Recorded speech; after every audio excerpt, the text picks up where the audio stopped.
Welcome to Speed Reads, the introvert's way. Speak up for yourself, quietly. We live in a world that celebrates the loudest voices in the room, where those who thrive in the spotlight are seen as leaders, while the quiet, thoughtful ones are often overlooked. But what if the very qualities society undervalues, such as calm reflection and deep thinking, are just as powerful? The author Sophia Dembling says it's time for introverts to speak up for themselves, quietly, of course. Whether it's the subtle energy dynamics at play in social situations or the brain's unique wiring for inward focus, introversion offers its own kind of brilliance. The challenge lies in embracing this trait, setting boundaries, and finding ways to thrive in a noisy world. If you made it this far, don't forget to subscribe to our channel, Speed Reads. Your support is greatly appreciated. What does it mean to protect your energy and assert your needs? And how can introverts use their strengths to navigate a world that often demands they be something they're not? These questions are more relevant than ever in our hypersocial, always-on culture. In this speed read, you'll explore these answers, offering insight not just for introverts, but for anyone looking to understand better how we connect, communicate, and coexist.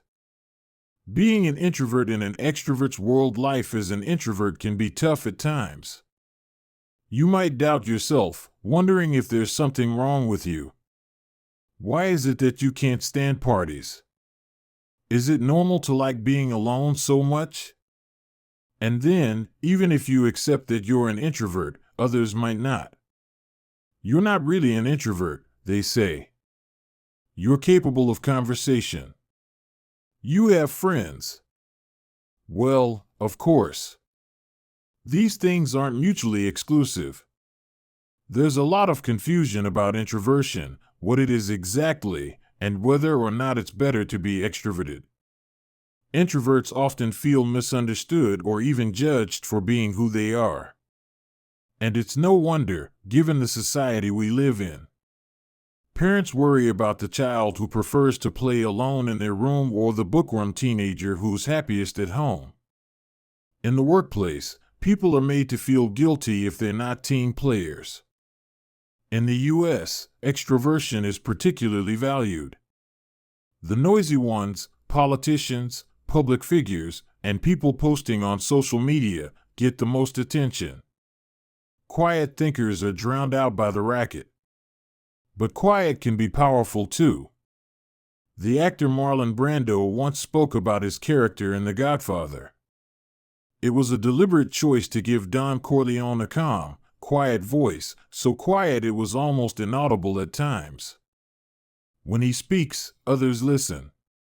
Now, as a mafia boss, Don Corleone isn't exactly the best role model. But in his quiet influence, there's a lesson. If you're an introvert, it's time to find your voice and be quietly assertive about who you are. Being an introvert is no worse than being an extrovert, just different. In the next section, we'll look at some of these differences and try to pin down what makes you you. What introversion is, and isn't. Sigmund Freud, the Austrian founder of psychoanalysis, took a dim view of introversion. He considered it a form of neurosis. In his words, introversion was the turning away of the libido from the possibilities of real satisfaction. But Freud's protege, the Swiss psychiatrist Carl Jung, saw things differently. Jung had a theory of psychic energy. For extroverts, energy flows outward, while for introverts, it flows inward. This theory resonates with many introverts. After a week of intense socializing and giving out energy, perhaps you've felt that exhaustion, a need to hide away until you've recharged. Over the years, the debate has continued as experts try to decide what introversion is and whether or not it's a problem. On the one hand, there are pro-introvert experts like the psychoanalyst Marty Laney. She's highlighted the many positive qualities introverts tend to have, such as creativity, flexibility, and an ability to think deeply. But some still take a more negative view. As recently as 2010, there were plans to include introversion in a new edition of the Diagnostic and Statistical Manual of Mental Disorders. As any introvert will tell you, introversion is not a mental disorder. Introversion isn't defined by sensitivity either. Though having said that, some introverts do relate to the concept of the highly sensitive person, being bothered by noise, and being highly attuned to other people's moods, among other things. Another thing that introversion is not is shyness. Shy people are anxious about socializing, whereas introverts often just aren't that interested in it. There might be crossover, but introversion and shyness are not the same thing. Ultimately, introverts can do everything that extroverts can do. The difference is that after a while, they lose interest in certain activities and can find them draining. The jury is still out on exactly what makes people introverts. But studies suggest that the answer seems to lie in the brain. One study found that introverts' brains pay equal attention to inanimate objects and human faces, while extroverts' brains are more focused on faces. Interestingly, there's also research that suggests that extroverts' brains need more dopamine, which they get from going out and doing things. Introverts' brains, on the other hand, seem to prefer a different neurotransmitter, a slow-moving one called acetylcholine. Unlike dopamine's message of get up and get going, acetylcholine is more like settle down and have a think. So, there you have it. If you're an introvert, it probably has something to do with your brain. You were born that way.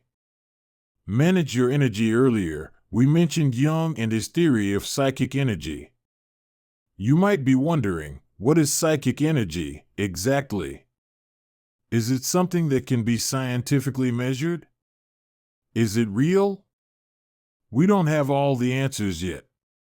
But ask any introvert, and they'll most likely tell you that yes, it's real. They know what it's like to feel totally drained and depleted. Maybe you do, too. It's almost as if your brain itself is tired, your thoughts are slower, and it's harder to focus. You may also become more tense, sensitive, and irritable. That's why it's so important for introverts to manage their energy. Ask yourself, what gives me energy? What exhausts me? While introverts often need a lot of time to themselves, not all social interactions are draining. A long, deep conversation with a close friend can require energy but also feel replenishing, unlike more superficial interactions. Another issue is that when introverts are feeling depleted, it can give others the wrong impression.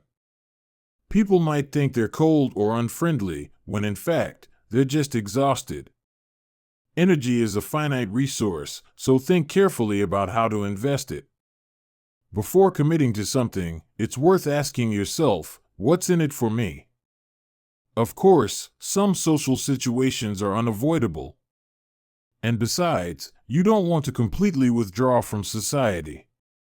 But if you're at an event and need to take a break, that's fine. You don't even need to tell people. Just quietly disappear. Do what you need to do to protect your energy. And when you feel under pressure, try using the magic words, not my responsibility. Not my problem. If you made it this far, don't forget to subscribe to our channel, Speed Reads. Your support is greatly appreciated. For instance, let's say you're at a dinner party, and the atmosphere is awkward. You might feel like it's your job to liven it up, to save the party. But it's not. So tell yourself, not my responsibility. Not my problem. Instead of trying to save the party, save your energy. Use the magic words to help you enjoy social occasions. They don't have to be so exhausting. Train others to recognize your needs and boundaries. Of course, sometimes introverts do have genuine obligations and responsibilities toward other people, but they still need to enforce their boundaries when necessary. These boundaries are something that you personally will have to decide on. After all, not all introverts are the same. Some are okay with the occasional party. There are even those, believe it or not, who enjoy karaoke.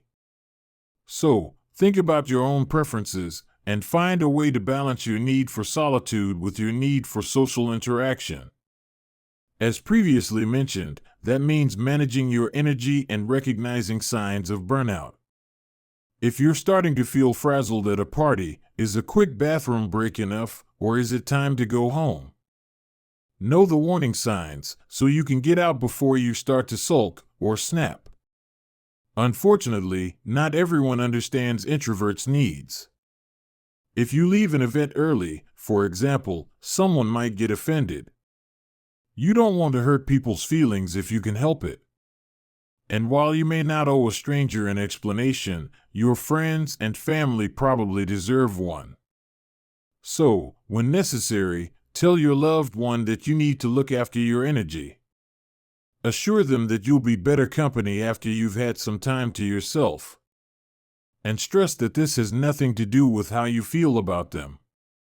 After that, do what you need to do. Decline the invitation. Go home if you need to. It may take time, but gradually, you can retrain the people around you.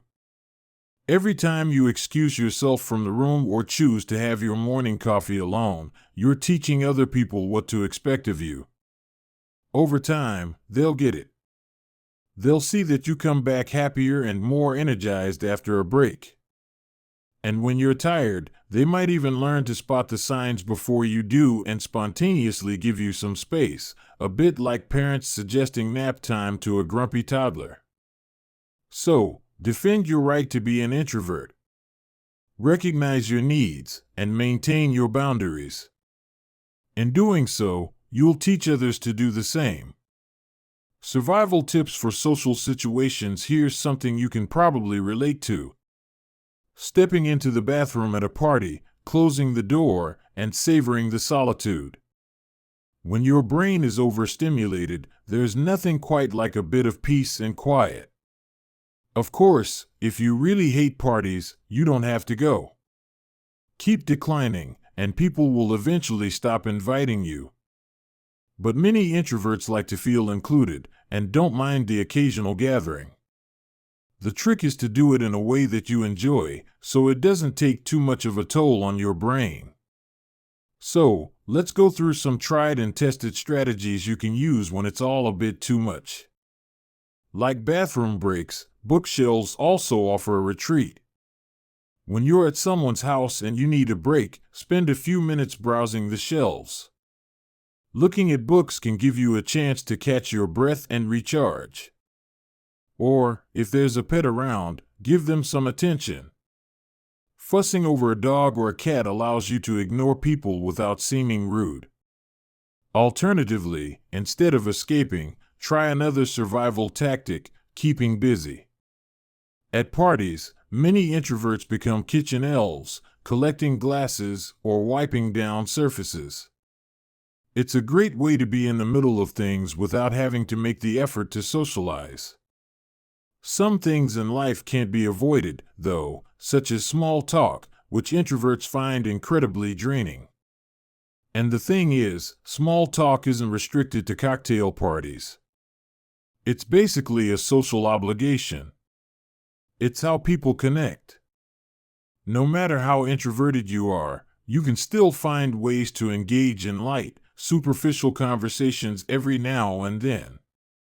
Something to keep in mind is that small talk doesn't have to be fascinating. You don't even need to give it your full attention. Friendly connection, that's all it is.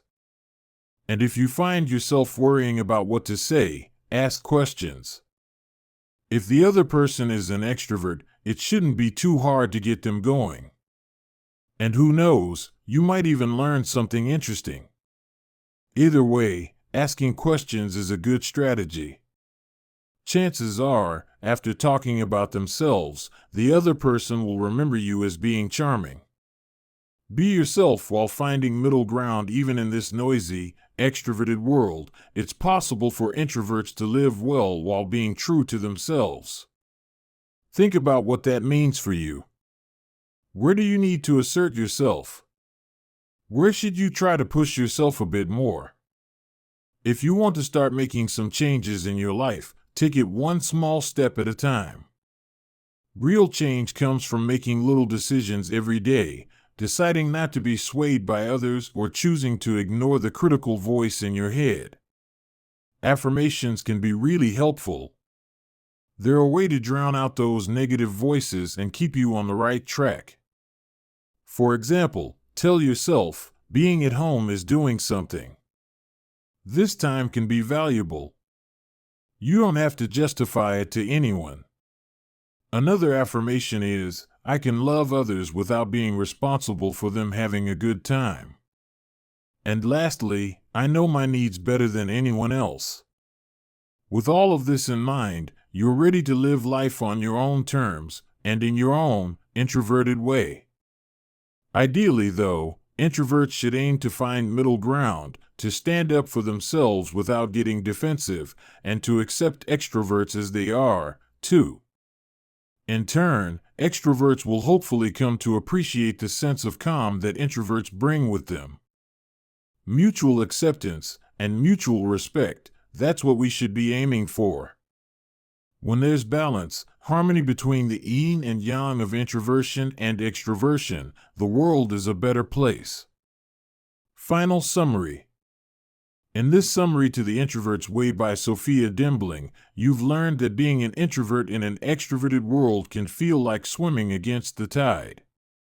From childhood to the workplace, society often pressures individuals to be louder and more outgoing. But introverts thrive differently, drawing energy inward rather than outward, and that's perfectly valid. Introversion is a natural trait tied to brain chemistry. Studies show that while extroverts seek dopamine from socializing, introverts get more from acetylcholine, a neurotransmitter that supports calm, reflective thought. In order to thrive as an introvert, it's important to set boundaries and learn to navigate social settings. Strategies like taking quiet breaks, staying busy with tasks, or mastering small talk can help you preserve your energy. It's also important to communicate with others about your needs. Help them understand you. Ultimately, living well as an introvert doesn't mean hiding or trying to conform. The goal is to find balance, be true to yourself while connecting with others in authentic and fulfilling ways. In a noisy world, introverts bring a quiet power that deserves recognition. Okay, that's it for this summary. We hope you enjoyed it. If you can, please take the time to leave us a rating. We always appreciate your feedback. See you in the next one.